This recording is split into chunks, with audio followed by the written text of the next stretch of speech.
Okay, so Convergence isn't out yet despite the PR ramp. While we wait for the release of the next base set, we want to look at some of the basic game design concepts. We explore the various ways cost is handled in Destiny, hoping to give you a different perspective on the game's economy. This is episode 123, The Economy of Destiny. You have been well trained. No. You don't have to carry a sword to be powerful. I won't fail you. Oh, do not. I'm not afraid. Please don't try.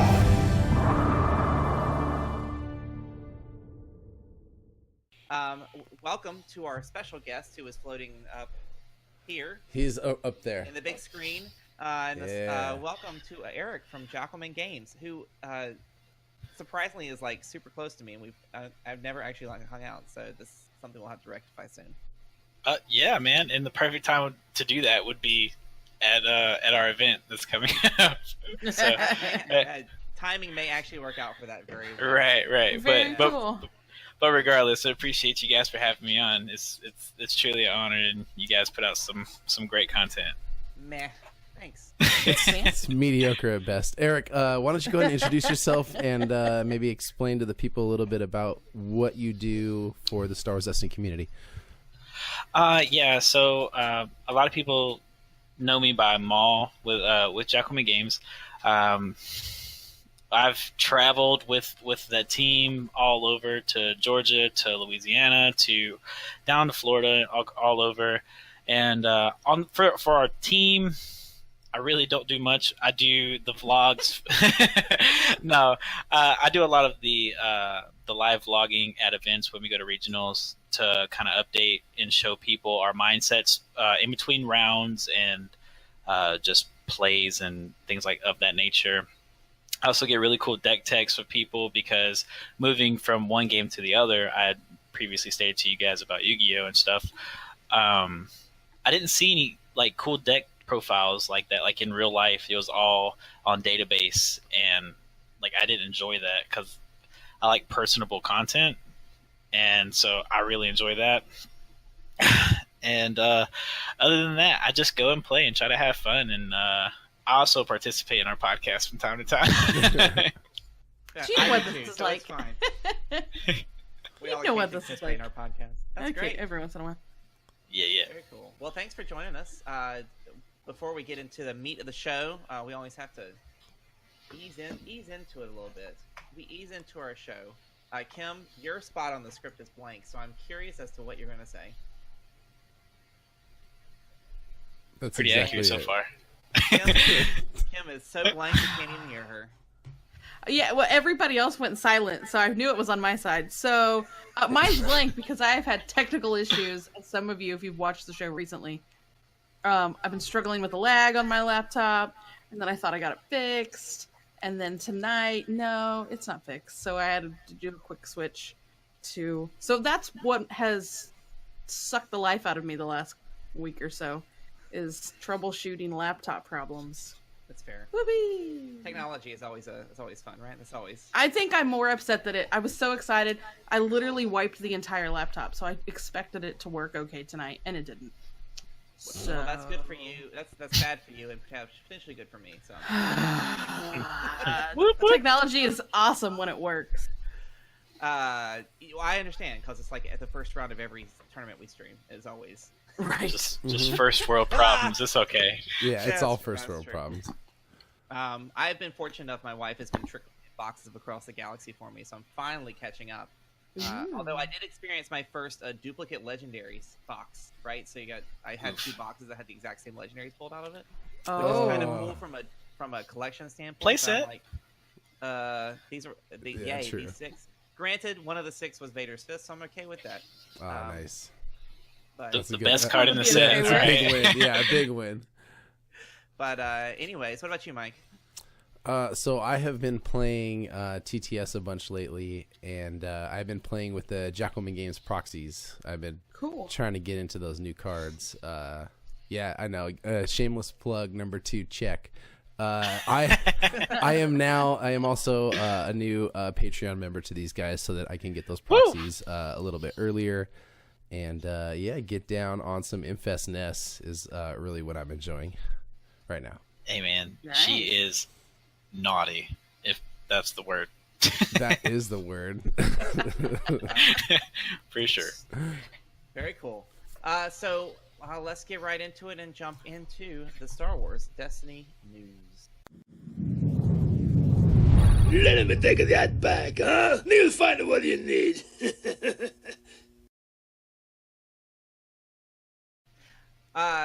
Yes, so I think the hot topic right now from the Destiny scene is the fact that Convergence seems to not be coming as quickly as we would probably expect it to, given the typical PR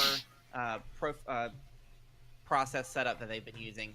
Usually once we get this kind of ramp and even the new live streams they've done, we were expecting a release like next week, and now it seems like next month. Well, maybe it's this month now. From my sources today. Sources. From my sources from today, we are looking around the 20th, 21st region. That's what I was. Month. That's for what I was almost. thinking. It's almost confirmed, not 100%, but that's the way it's looking as of right now, which is exciting. But there's a lot of Adapticon lost a lot of buzz because it's not going to be legal. But there's a big event in April. Eric, relax. We will get to it, buddy. You will get your I'm just time, gonna keep. all right? I'm just gonna keep plugging.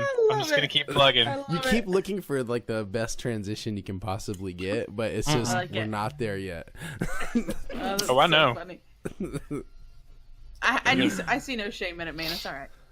There is no shame. I'm waiting on spring, like you all are waiting on Convergence. Like I have the same problem. I got no new cards, and I got snow outside. Like, oof. It's not a fun end of my winter.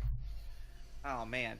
At least if I had some cards, I could be a little more excited about something. No. It certainly has been. It's been a little disheartening. The Adepticon, I think, was a huge blow, and I think Cascade's trying to recover as best they can. They were dealt kind of a sorry hand in that as well. I agree. They were trying to make that the big, the start for Infinite, the start for some Convergence drafts. Convergence actually legal and standard, but you know what? The next one, it'll be the next one. Yeah, I feel like it stinks that they have to kind of clean up that a bit of a oopsie. Yeah. Well, it's fun. Well. Yeah, well, I was gonna say, it's fun. From what I hear, they're actually, I may be wrong, but from what I hear, they're actually, I think FFG is hooking them up with a sealed event of flying out some Convergence early to them for some sealed events. So I think that it'll help soften the blow, but I don't think it definitely doesn't make it easy still. No, not at all. What I did appreciate about this whole thing is some of this information did come out from the FFGOP Facebook page, which is some of the first time we've seen them kind of communicate in that direction.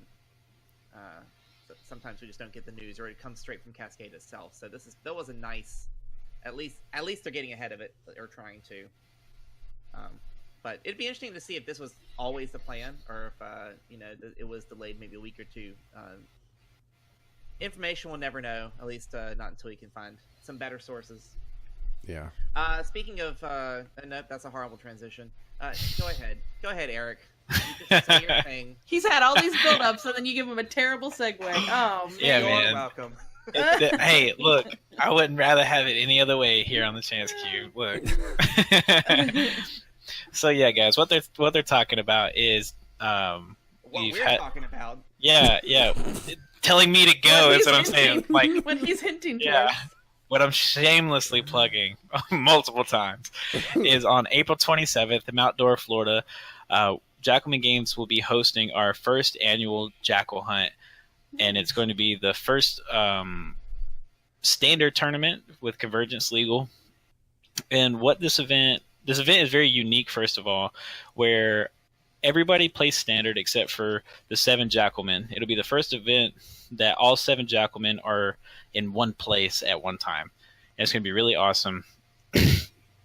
Each of us are playing different bounty hunters, but since some of the bounty hunters are it's legal for standard, we get to play infinite decks. Now, how that becomes balanced is we do not have access to things like hyperspace jump, force illusion, second chance, and we don't have access to any of Sith holocron, none of that. It's mostly just to be able to make playable decks. For this event, we have so many prizes. We have currently on board 14 sponsors from content creators. If you don't mind me listing off some of the cool prizes. Yeah. So right now, I got to read off my list because my memory. But number one, we have Parker Simpson. We have confirmed 52 alternate arts and exclusive full art themed cards just for Jackal Hunt. They're exclusives, but those are for a small account only. And then we might also have a themed playmat by him as well. Nice. We have a $20 gift card from Top Deck Games for their shop. I Rebel is bringing new alter art cards of the new Outer Rim Outlaw in 8-bit. Monk's Gaming Battlefield has confirmed 10 alternate art cards. The Hyperloops are bringing mats and tokens. The Golden Dice so far have tokens, but there possibly could be more. Fanatics, which is also my home game store, is providing us 2 boxes of Convergence at cost, so that helps us out a lot. Nice. Breakpoint will be the shop where it's at, so I'm sure they'll be donating, but I think they're donating a gift card. The Outer Rim. Can't go wrong with that. Right. They're going above and beyond at that point. The Outer Rim guys from Birmingham, which we were really close with, they're actually donating possibly like hats and just different kind of swag, which is really cool of them. And then we have we have Vindicator Games, Vindicator Designs, confirmed for some prize support and some sponsors: stainless steel character trays, stainless steel power action tokens, and stainless steel damage, resource, and shield tokens, and maybe some new stuff that he's been thinking about. We're also working on some really cool custom event specific items, and the standard tokens, trays, and customization of anything. So we're going to have all that available to us. And then the biggest sponsor that we have, which are the exclusive sponsors of Jackalman Games, is Wiregrass Makerspace. They're going to be providing us with our trophy, custom deck boxes, tokens, wooden characters, character dice trays, and just a whole bunch of other stuff that they're working on, and we're working hand in hand with them on that. But and that's not even and the Garbage Will Do podcast is donating new power action tokens as well, and our prize support is crazy. Just to give you guys like a little insight, awesome. Is like first place gets like 20 packs, a Jackal trophy, themed playmat, and a bounty box, and that's worth over $200 right there. That's awesome. So I'm assuming there's an entry fee, right? There's some sort of there is a $25 entry fee because of how much is there. Yeah. Nice. But one of the biggest things for us, and I guess it'll go without saying, all of those sponsored things that we're given, some of them will be for the prize support, but a lot of them will be raffled off in between rounds. Cool. And all of it's going towards charity. And you get it. The raffle it'd be $5 per ticket. I don't think we currently don't have a cap on tickets. $5 a ticket, and for and the proceeds go to Mount Dora Elementary School. Cool. For their tabletop after school gaming and everything like that. So yeah, we have big goals, and we created some big shoes for us to fill, and hopefully our goal is after this one and hopefully this one comes out with a bang, to have a couple more, and probably the next one will be in my hometown here in Dothan at our big store at Fanatics. So looking forward to that. Awesome. That's awesome, man. I think I'm going now. Yeah, why wouldn't you go? I think Jason? I'm gonna fly down. What are you talking about? Hey, come on! The more the merrier. We want everybody to come. Kim, April is a wonderful time in Florida. It's a terrible time in Ohio, so I have a raincoat. I can bring that. I mean, for the 5 minutes you'll need it. Yeah. Yeah. I used to live in Florida. That sounds like kind of fun. I can't wait to hear how it goes, and I see no problem in us actually getting down there. So that's like cool. And that'll be awesome. Go ahead. No, I was gonna say you guys are putting together a really, really good event. We've been working on this for months now, and we're just hoping that everything like pays off, because we love the community. We want to see the community grow. We want people to have fun, and we want to have a good time. We're not about negativity and all that jazz. We just want happiness and competitive gameplay. Yeah, I like it. Awesome. I like it a lot. That's great. Well, it does, and Kappa Cup in the chat says the Jackal Hunt sounds legit. So you pitched it well, sir. You pitched it well. Oh, I appreciate it. I wasn't sure because there's a lot of pressure right here. I meant pressure to read, but yeah. Reading is hard, yes. Reading is hard. Excellent. So before we jump into our discussion, we hear you did take down a regional recently, and we'd love to hear what you took and how you did it. Yeah, I won. First of all, I won Covington, Louisiana regional. I actually ended up facing in the finals I guess it's my Jackalman brethren, but she's the woman of the group, so the Jackal woman, Deanna, with her Kira Rex deck. And that, let me tell you guys, it's not the first time I've played against that deck in a tournament, and every time I almost have a stroke. Hopefully, we'll have actually that match up on our YouTube sometime soon. Cool. So and that'll be really awesome. Yeah, she first action did 10 damage to Tarkin game 3, first, and I was able to to win it. Anyways, but but no, yeah, I took Tarkin Snoke. I was really comfortable with the deck. I took it down to Miami, that and Leia Yoda, and it was just kind of the consensus that we should probably play Yoda Leia. I got 11th down there, and then I was like, you know what? I have all this play testing in with it. I'm going to tweak it a little bit. I'm going to take it because I'm confident. Nice. And I ended up,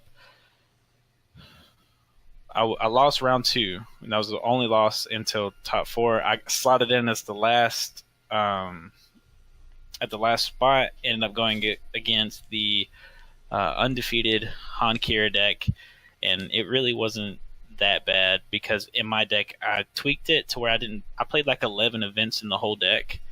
Oh, wow. And any of the mitigation that I played was just blowout mitigation, so I didn't really have to worry about it.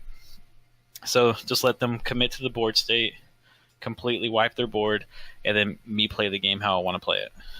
Mm-hmm. I got a lot of flack from a lot of my friends like Andrew Cox and them because they were like, hey man, congratulations on taking it down. That's a hard deck to win with. And then they saw in my list I played one of Vader's advanced tie, and I lost all credibility. They're immediately like, nah, you did your trash. And I was like, okay, I'm sorry. but no, it was so good. Right. Well, in my mind, I thought about it as like a third Vader's Fist. Yeah. And with all that indirect, so you're paying, so say like you play Vader's Fist and you roll it out to a pay side and you resolve it. That's six resources. If you pay 4 mid-game, for a Vader's tie, you roll it out and you get to resolve a special for 2. That's 6, and you one-shot a character. And I was like, same amount of value at that point. Yep.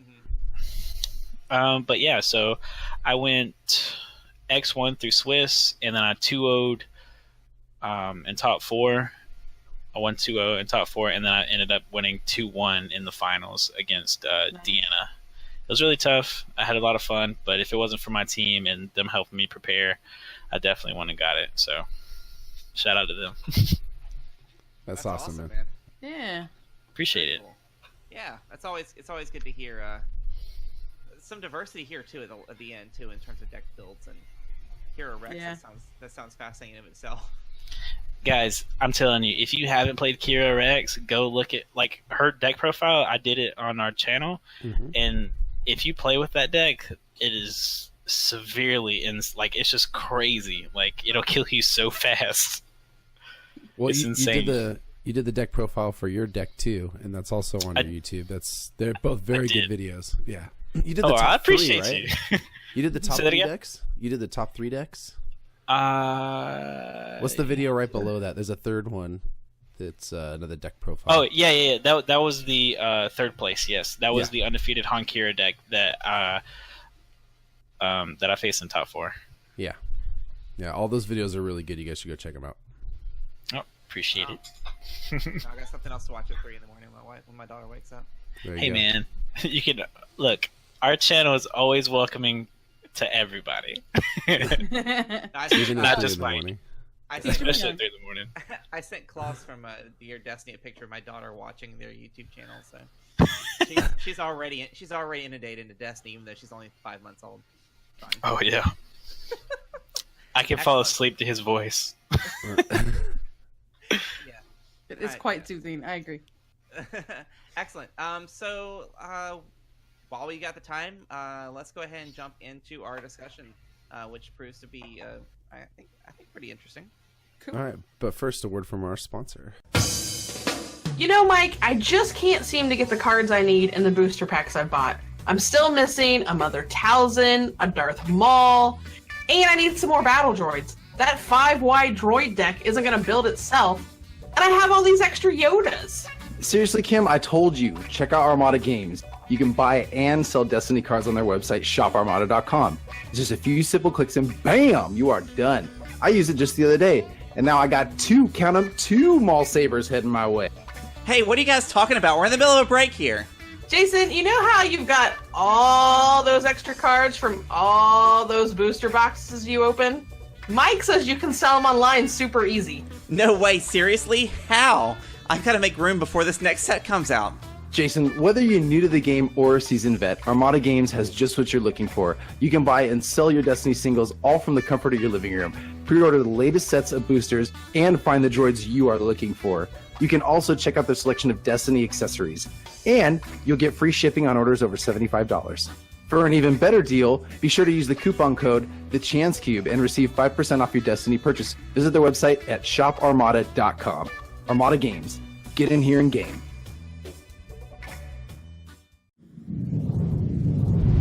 But you know what I always say. Speak softly and drive a big tank. So this week we wanted to, since Convergence isn't out yet, I know there's a lot to talk about, and there's still a fair number of cards we haven't seen. So before we really dive into that set as a whole, we're going to step back a little bit and talk about some basic game design concepts. This week looking at the game's economy. And I think there's a lot of different ways you can look at economy in Destiny. I think, of course, we're going to start with the obvious one here. Resources, right? Resources are required to, generally required to play things, activate actions sometimes, usually used to pay for cards in your hand. And so resources, both as a spending mechanism and being able to generate them, has always been a hot topic, especially I think in the last year. I think the last year the community has discovered the power of resources, more so than we ever did in the Awakenings era. So I will kick it off to talk about in terms of with resources, the physical aspect of resources in the game. What kind of generation methods have been successful, exist out there that are useful, that may give players of all skill levels some different ideas on how to deal with said item in the game.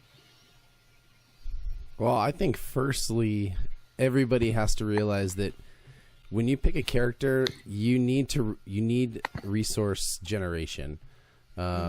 Almost every character does have a resource side on it, but you have to really pay attention to how many resources side that character has, and then what you're going to be playing. Are you going to try and run like a zero cost event suite so that you can just like play everything for free and spend all your money on upgrades, or are you going to have something in your deck that's going to help you build resource?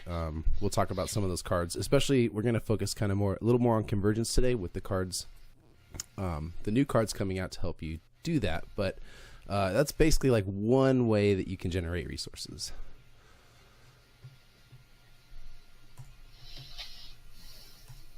Anybody else? You said it so eloquently. I don't know what else to add. Of course. Well, I mean, we look at if we look at the rotation, right? We are losing some cards that we have come to rely on for resource generation. The chance cube being one of them has been. We're not going anywhere. I'm about to say, you guys are rotating out. Hold on. Oh man, how sad. Oh. The chance cube happens to be one of those cards, unless it gets reprinted and we just haven't seen it yet. I highly doubt it. That kind of resource generation tends to be awfully powerful to be able to focus into or roll into a 3 resource side in one turn, allowing for cards like Vader's Fist to come out really early in the game. And there's other cards like Sith Holocron, which allowed things to be played for free. So it's kind of, you don't need the resources, but the ability of a card itself does save you. It's almost like a clearance sale. Sith Holocron, all your blue abilities on clearance for free. I loved that card. I played Sith Holocron so much in that Vader deck or Palpatine deck. Oh, I loved it. It is. Sith Holocron in an infinite format with the new Palpatine. I'm all about it.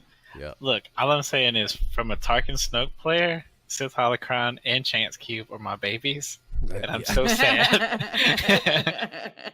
I'm gonna be playing it in infinite forever. Yeah. No more resource generation for you. Well, so I think a big thing that they were trying to do with the game is kind of remove like upgrades and things like that allow you to generate resources such as like Chance Cube or Sith Holocron, and kind of move it into like a character base, because it wasn't really as balanced as they would like it to be. And so there's kind of switching it over to like our new card Watt or Watto, or even Lando that came out last set, or Infus Nest with her sides being able to resolve her 2 resources for free or whatever it may be. And so there has to be an extra cost to balance it out. And I think us having to try to deck build with characters now, and not just, hell man, I need resources, I'm gonna just put in Chance Cube or whatever, is a really big part of where they're trying to push us to go. Sure. That's actually interesting when you think about it, because a lot of our big resource generating characters lack on the damage side of things. So now, instead of trying to figure out how you're putting in resources into a deck, you're trying to figure out what is my win condition going to look like? Where is that damage coming from if it's not coming from the character directly, and how quickly can that come onto the table? And you're seeing a lot of those new resource generation characters being cheaper in cost, so that you can fit them into a 3-wide, basically as your bank. You know, Watto's only 9 for single die, and Watt is again 9 for also single 9. die. Yeah, I think the big thing there is, like, we still have Snoke in the game, and we still have Talzin in the game, and we still have Yoda in the game. So like the 3 big engines are still there for resource regeneration, but regeneration, sorry. But there's a lot of support. Like, this set is really support heavy, and with things of that nature, like with the Grievous structure deck and all that coming out as well, with stop droids or stab droids and things of that nature. I mean, they're kind of making it to where, like, all right, this set's about vehicles. Let's make you kind of have to play vehicles. Things of that nature. So it's interesting how far that swung too, because vehicles, I mean, you know, we were starting to touch on vehicles in Legacies, and it's just, you know, really swung from vehicle swarms to you know, the rise of the single over modded vehicle, and now we're kind of finding a middle ground, I think, in that build, and trying to get that balance too, right? The revival of the drive-by shooting type decks. And then it's interesting how Jeremy and team have shifted the game's focus that direction. It's no longer just about characters and their weapons and beating the crap out of somebody. They made the game more macro than micro. Go ahead, Mike. Yeah. Those stab droids are pretty interesting. They're a single cost support droid. You know, 1 range, 1 indirect, 3 indirect for $1, and 1 discard. 2 blanks, and it's got ambush. That's just like the best middleweight kind of support you can get. Single cost, still can do. I mean, 3 indirect for $1 is not bad at all. That's some, you know, damage, especially 2 of them out there. Yeah, I think it really depends on the deck that you put it in. I'm currently working on a list because with access to all the proxies and everything that Ashton does, I started working on a new Tarkin Snoke list, and I think it's going to go from like upgrade suite to like low cost support suite, like with stat droids and things like that, and you'll be able to do almost the exact same thing, if not make it stronger. Mm-hmm. So, yeah, a lot of cheap droids out quickly is a lot to deal with. Scary. Yeah, it's very scary. And of course they felt like a post rotation we still needed access to cards like Tech Team and Truce, which is an interesting choice. Those two cards have come back, but still other great ways to look at saving the money or gaining the money quickly, even when you need that single resource, or that if you're just one resource off, there's some great tools to make sure you have that leg up. Yeah, that's always been my challenge deck building, is building in a way to get resources. I was about to say, I think was Enrage the only like event that gave you directly a resource, the only one that rotates? Because we have Truce and Well Connected. I don't think Enrage is truly like his legacies. No. That's gonna. I don't think so. Right? Yeah, that's what I was thinking. It's not Yeah, coming back. Well, so far as we know, of course. right. And so like they've given us R2, so we have Well Connected, and we have Truce back, and we have, as it is, we have Outer Rim Outpost and Feed as well, and that's a big thing, which I do believe everyone's preparing for the hot smash Feed to Oblivion. Yeah. Yeah. So. Yeah, I wouldn't be surprised. So, why the shift? Why have we? I guess the interesting question is, why did it took us so long to discover the power of resources? Do you think it was game design? Was it cards that came out? Because I feel like early on in the game, right, first couple of sets, like a resource wasn't necessarily a dead die, but it almost felt like a disrupt. Like there was very little attention paid to that, and it was more like I need to focus this to a damage. And now we're shifting the idea of saying, on that first turn, I'd rather resolve my resource side than try to find a damage side on my die. And it was so aggro in the beginning, though, and I feel like now its decks are a little slower, a little more control. And so you take the time to take that resource instead of feeling like you have to be always switching your die to a damage side.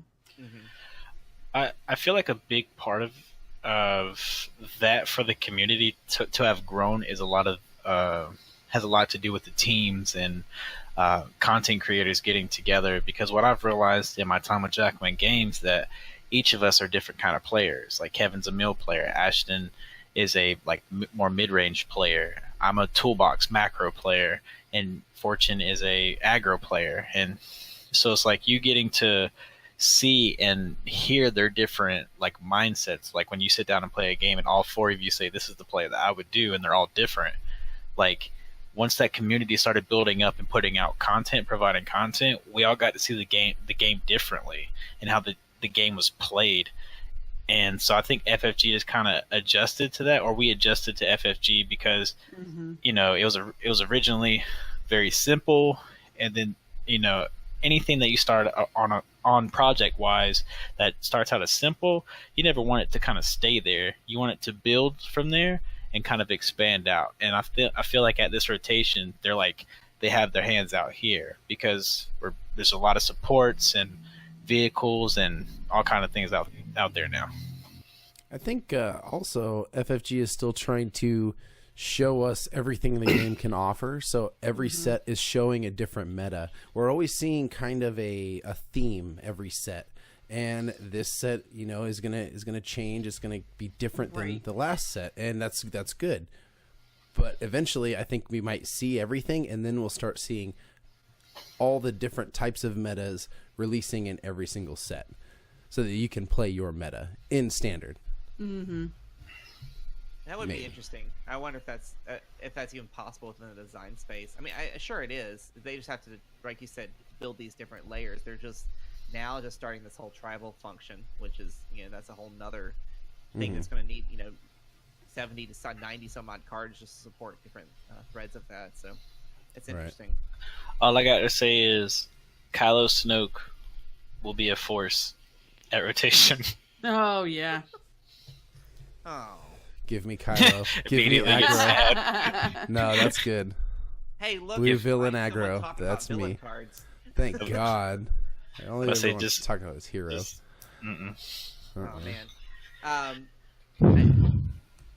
To slightly shift the conversation a little bit, I think it's important when we think about the economy of Destiny to not only say, resources are important and that's it drives a lot about what we talk about. But I mean, you look at mill decks, you look at different types of effects and events in the game, and there's so much more when you in the terms of economy when we talk about this game. Cards themselves end up being a cost in many ways. I mean, anytime you pay for a card to play, that card has to be played and gets removed from your hand, which is one less card to discard to discard to reroll. It's one less card that could fuel some sort of X value on your cards. So many ways that in which we have to think of the 5 cards in our hand as a resource in of itself, as some sort of currency in the game that may not always be taken into account when you're deck building early on. Well, and as a beginner player can just take their resource sides that they get on their die, but then like now we get the V-wing. When a vehicle die is in your pool, decrease the cost of this die by 1. So you're not paying for pay sides, so that you can start looking at things like that, like Eric would do, because he is, he's into that deck building. He would see these little combos and try to add all those combos into a vehicle deck. So there's more than one way to skin a cat, and you can do that. There's V-Wing. You got things like the new cards, Infest Nest, Wanted Downgrade. There's just like tons of ways to get the costs down without having to generate the resource. Yeah, I feel like a perfect example of that, but in a damage sense, it'll be the same thing, just correlates over to the resource side, is BT1, 000, and Climate Disruption Array. Works perfectly in unison with Afra, but it's the same thing when you deck build with Afra. Immediate auto includes, because they're the little combos that just provide the engine and card base, not just characters. Usually when you hear people talk about an engine base, it's Talzin, it's Iden, it's Kira, it's Theed, it's everything but what's in your deck. Your deck is just things that help your engine get there. Where support and vehicle decks allow us to have our decks as the engine and our characters as just meat shields. I feel like that's a really cool and thing that they've done to the game to kind of bring that all to light. So you're also getting things, the new combo, how do you say that word, Jason? Sorisu? Sorisu? Oh yeah, we talked about this. Sorisu training and Sorisu mastery. Basically, you're getting a free upgrade just because you're using, the downgrade to the upgrade. I like that mechanic. I think I'm sure they're gonna show that or bring that more, bring more of that into the game. And those die. Mastery has 0 blank sides. Kim, that's right up your alley. Woo! I know, right? Well, so I actually have. I'm just gonna call it Mastery, though. I'm not gonna call it. Yeah, just S rank. That's all. S Mastery, S training. But I actually have a question for you guys. Like, so when you guys are deck building, your guys' deck, like, how do you value a card? Like, what? Because this kind of is on your subject, and I was mentioning this to Mike when he was telling me what the podcast was about. Like when you look at an event that's one cost, what do you want to get out of this card to make it worth it to play? Like in your deck or in a turn. Mike, did you give him permission to ask questions? I did. Nice. I wanted him to put us on the spot. So I'm looking at the value. Like you said, I'm looking at the value of what the card's doing. Is it removing a single die for $1, or is it remove all sides showing a certain, all melee or all range or something like that? That's what I look for, like in an upgrade. In a character, I'm looking for Well, really the value of what I'm trying to play. Am I trying to play mill? Am I trying to play aggro? If I'm trying to play aggro, I'm looking for more aggro side than anything, and with minor resource generation so that I can get those big upgrades out. So that kind of answers your question. Yeah, no, that's good. No, and Mike, I'd agree. Like, because I'm looking more for what's it going to do for me. Essentially, is it going to because I want something. I tend to look for cheap events, 0 cost, 1 cost, because I'm terrible at resource generation, and I know that. So, I tend to build more on. Yeah, I try to build to what I know, where I struggle, and try to cover that gap a little bit. So I'm probably one of the worst people to ask about deck building because I don't build meta decks. I build cover Kim's rear index in hopes that she might roll. And if I can't roll damage, then is this card going to help me get rid of something so that I can try to re-roll or try to, like, that's what I'm looking for. What can this card keep me in the game longer? And the word I was looking for was swing. Your cost has to be right for the swing. Is it gonna, if you spend 1 resource, is it gonna take at least 1 resource away from them or more? Yeah. Yeah. I tend to, I mean, when I deck build, I tend to look at whatever character pairing I'm trying to go for, and whatever, if there's a trick I'm trying to play, obviously putting those things in there. But usually it's trying to find what is that, pulling all the cards out that I think that I want to use, right? So I'm ended up with like 45, 50 cards, right? And then I go through the tedious process of saying, okay, these 2 cards are very similar. Which one's better? Whether it's based on cost or whether it's based on restriction, whether or not I can. I feel like that restriction is going to be played out.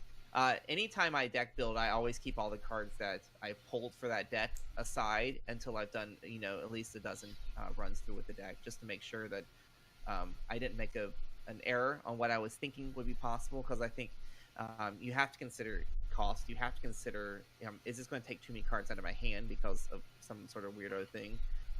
Does it synergize with my character to have too many spot a certain colors? And my target's always taking out the one color that I need to spot. Those are all right. All different things you have to weigh when you're weighing, even when you're weighing just 2 cards next to each other. And each one of those things has value. It's interesting to think there's so many.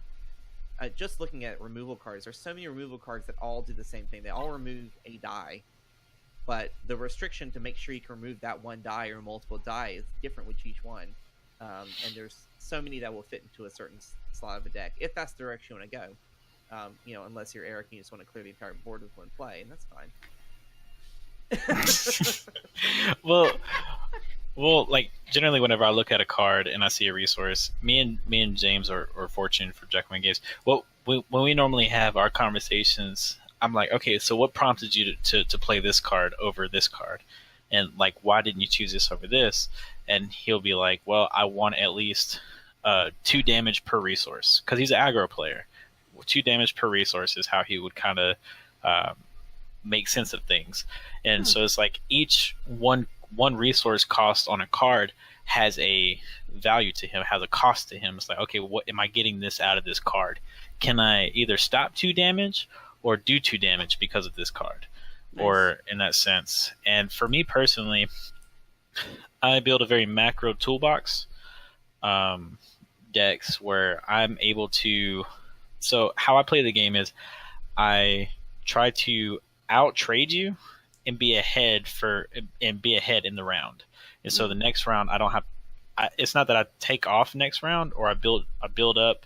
I want to build up, out trade you, and be ahead for next round, and then just continually build my lead.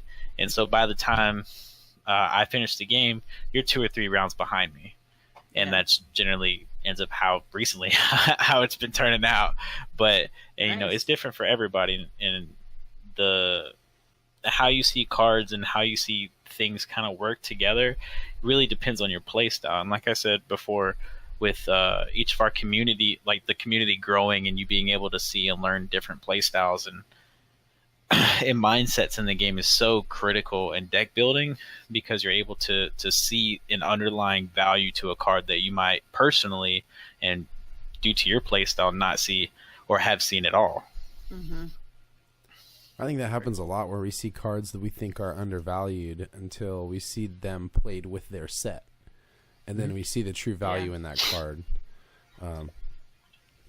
I just, real quick before we move off this subject, I don't know how close we're getting kind of close. I want to talk about, so we talked about bounties a little bit and how we're really excited for that mechanic. I want to talk about enticing reward. It's cost 1. After equipped character is defeated, you may play an equipment or weapon from your hand or discard pile for free. That is another way to make a ton, like basically get a bunch of free resource. Like you could play a 3-4 cost drop for $1. That is interesting.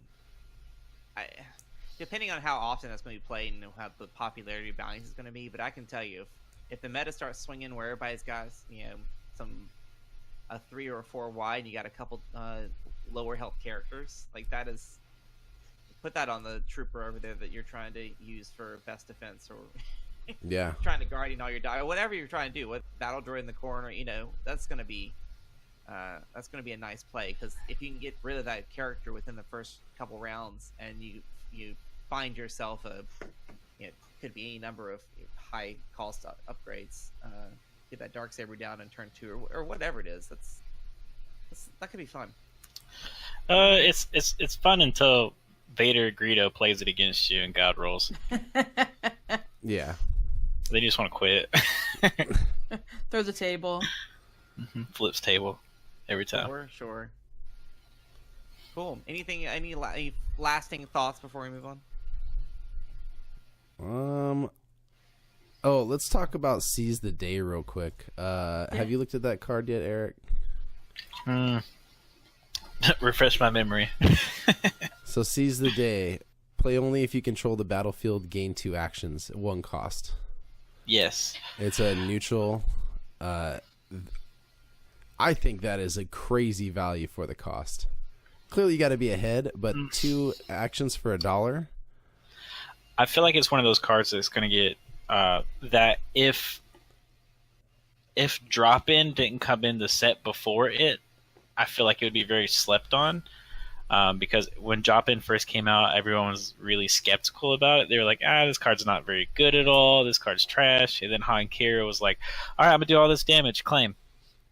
And then they play drop-in and you lose because they don't have to play a weapon and all your stuff just dies. And they're like, oh. And it kind of puts it in the same boat where where it's like, if you weren't able to see the value of drop-in at that time, well, it does the same thing, except for you don't have to activate your character to get ahead. Or what color is it again? It's a common neutral, I believe. So it's gray? Yeah, neutral, yep. Oof. Oof. Oh, wait, I'm sorry. It might be. Oh, it's red. I'm sorry. That's what I was thinking it was red. But no, that card's ridiculous, especially once you see how certain cards, like back in the day, 3 steps ahead, whenever Thrawn Talzin would play 3 steps ahead, you'd kind of just, Or Tactical Mastery, same thing. Or Tactical Mastery. It's just, Yeah, great. I'll just sit here while you take a bunch more turns and just. I'm gonna Tactical Mastery into Feint into activating my into my second copy of Tactical Mastery. You're like, just let me know when it's my turn. Yeah, I'm gonna get a drink. Love it. Awesome. Well, I think that is a fair number of things to talk about when you talk about resources, and these types of topics are endless. There's so many, as you say, you can have 4 different people and look at one thing and have 4 different opinions on how it should go. And not any of them could be wrong, right? They could all be right based on your particular play style. And as the game develops, play styles continue to be so much more diverse. And you can have 5 people take the same character pairing and still play their decks differently.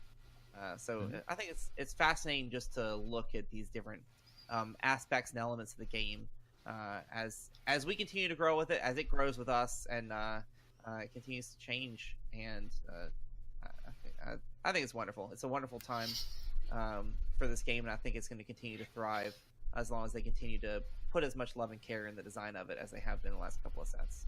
Yeah. as we get close to wrapping up here, let's go over our fans' answers to our question from last week. Let's do it. There can be no mistakes this time. So, which reprinted card is going straight from your Infinite Binder into most of your standard decks?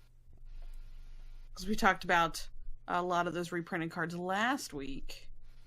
So it looks like everybody had different answers. Yeah. That's why Matthew took the night off, because I made him make up the question last week. Oh, that's true. It was a good question, though.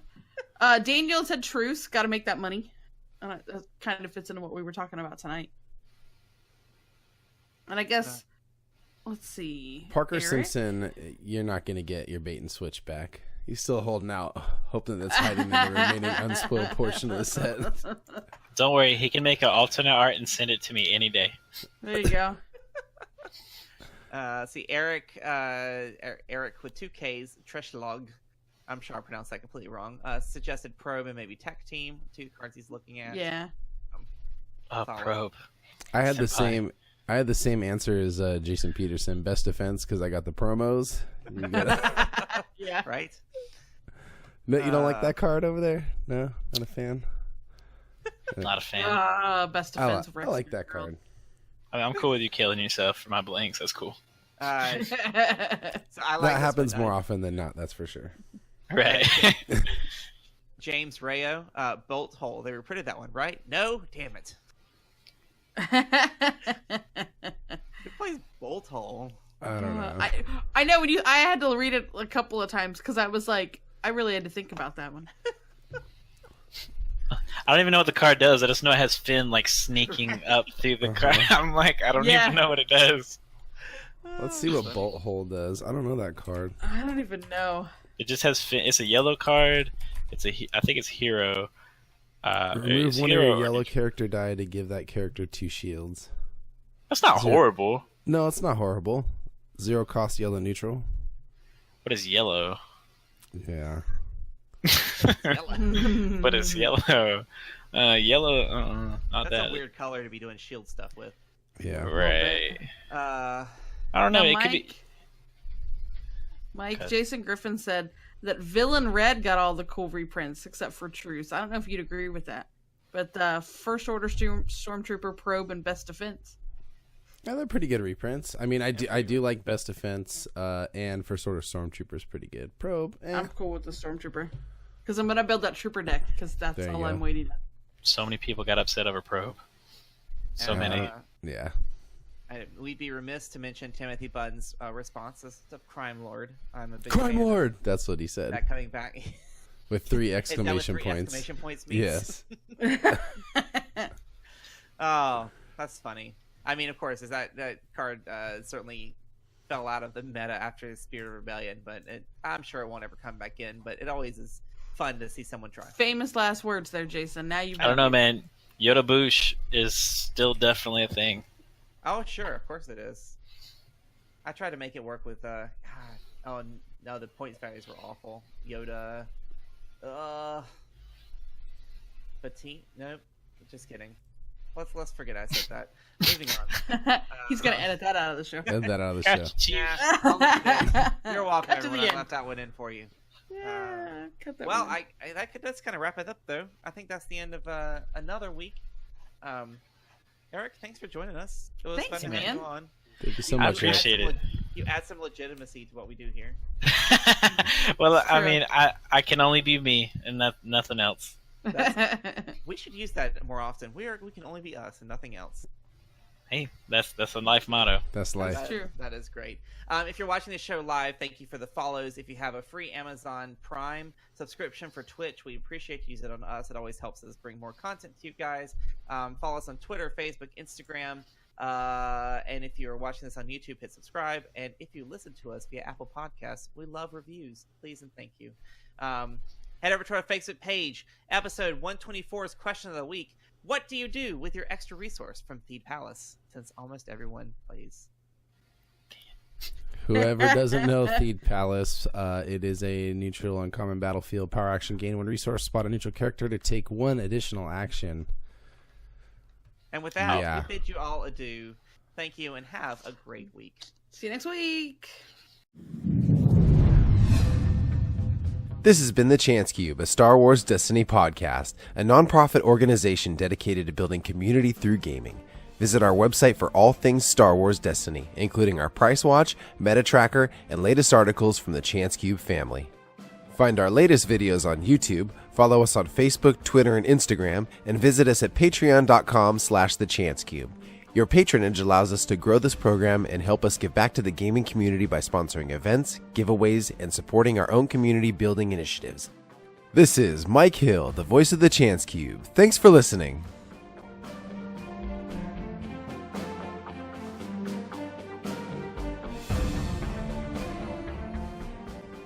The Chance Cube is not affiliated with Fantasy Flight Games, Lucasfilms, or the Walt Disney Company.